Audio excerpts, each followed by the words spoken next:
عليكم إذ هم قوم أن يبسطوا إليكم أيديهم فكف أيديهم عنكم واتقوا الله وعلى الله فليتوكل المؤمنون.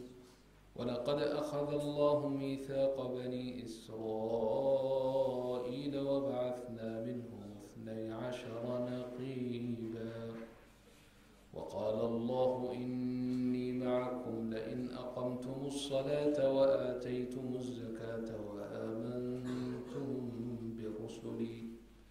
وآمنتم برسلي وعزرتموهم وأقرضتم الله قرضا حسنا لأكفرن عنكم سيئاتكم ولأدخلنكم جنات تجري من تحتها الأنهار فمن كفر بعد ذلك منكم فقد ضل سواء السبيل. فبما نقضهم ميثاقهم لعناهم وجعلنا قلوبهم قاسية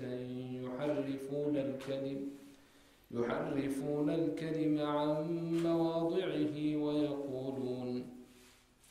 فبما نقضهم ميثاقهم لعناهم وجعلنا قلوبهم قاسية يحرفون الكلم عن مواضعه ونسوا حظا مما ذكروا به ولا تزال تطلع على خائنة منهم إلا قليلا منهم فاعف عنهم واصفح إن الله يحب المحسنين. ومن الذين قالوا إنا نصارى أخذنا ميثاقهم فنسوا حظا مما ذكروا به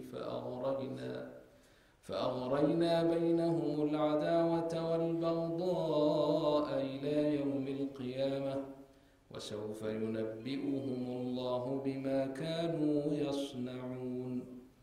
يا أهل الكتاب قد جاءكم رسولنا يبين لكم كثيرا مما كنتم تخفون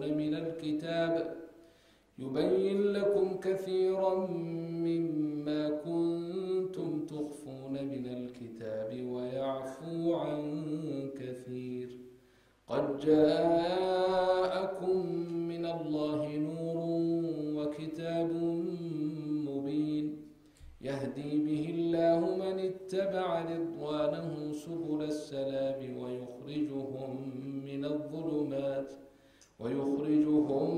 الظلمات إلى النور بإذنه ويهديهم إلى صراط مستقيم. لقد كفر الذين قالوا إن الله هو المسيح ابن مريم قل فمن يملك من الله شيئا إن أراد أن يهلك المسيح ابن مريم وأمه ومن في الأرض جميعا ولله ملك السماوات والأرض وما بينهما يخلق ما يشاء والله على كل شيء قدير. وقالت اليهود والنصارى نحن أبناء الله وأحباؤه قل فلم يعذبكم بذنوبكم بل أنتم بشر ممن خلق يغفر لمن يشاء ويعذب من يشاء ولله ملك السماوات والأرض وما بينهما وإليه المصير. يا أهل الكتاب قد جاءكم رسولنا يبين لكم على فترة من الرسل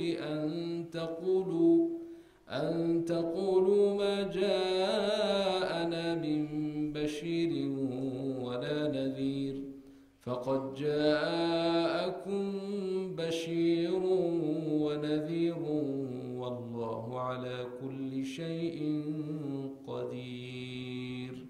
صدق الله العظيم. في غلط في الآية ولا صحيح؟ في غلط؟ هذه رواية السوسي عن أبي عمرو، لأنه كان ماشي وردي معهم، فسامحونا إن شاء الله.